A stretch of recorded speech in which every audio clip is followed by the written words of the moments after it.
अलीकडच्या काही वर्षामध्ये इचलकरंजी शहरामध्ये अतिशय अवैधपणे आणि बोगस पद्धतीने खरेदी व्यवहार झालेले आहेत. त्याच्या अगोदर आमच्या गोकुळ चौकामध्ये सुनीता प्रकाश मोरबाई यांच्या नावाने स्टॅम्प वेंडरचं ऑफिस आहे.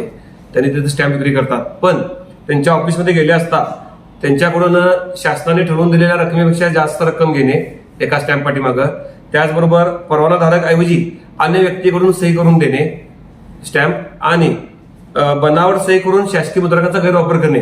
त्यामुळे सुनीता प्रकाश मोरबाळे यांचं स्टॅम्पचं जे लायसन्स आहे ते कायमस्वरूपी निलंबित करावी अशी माझी प्रथम मागणी आहे. त्याचबरोबर जे बोगस खरेदी झालेले आहेत अलीकडच्या काळामध्ये, उदाहरणार्थ सन्माननीय जिल्हाधिकारी साहेब असू देत, आदरणीय प्रांत साहेब असू देत, आदरणीय तहसीलदार साहेब असू देत, यांच्या खरेदीमध्ये सरसकट बोगस ऑर्डर जोडलेली आहे. उदाहरणार्थ आता या खरेदीमध्ये ही ऑर्डर जोडलेली आहे आणि ओरिजिनल ऑर्डर ही आहे. ऍक्च्युली यामध्ये बोगस ऑर्डरमध्ये औद्योगिक एनएचं रहिवासी करून विकलेले आहेत, नकाशा बोगस जोडलेले आहेत.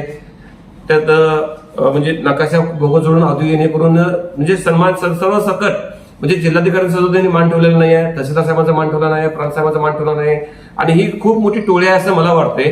कारण कोणाच्या ऑफिसमध्ये बसून ही सगळी संकल्पना मांडली जाते, कोणाच्या डोक्यातून ही सगळी आयडिया येते आणि एकाच मार्गदर्शन, एकाच टायपिंग, एकाच ऑफिस, एकट्यानं पेपर सबमिट करणं, चौथ्यानं ते पैशाचा हिशोब ठरवणं, असं काय यांचा गोडमंगल आहे काय, काही टोळी आहे का अशी मला शंका वाटते.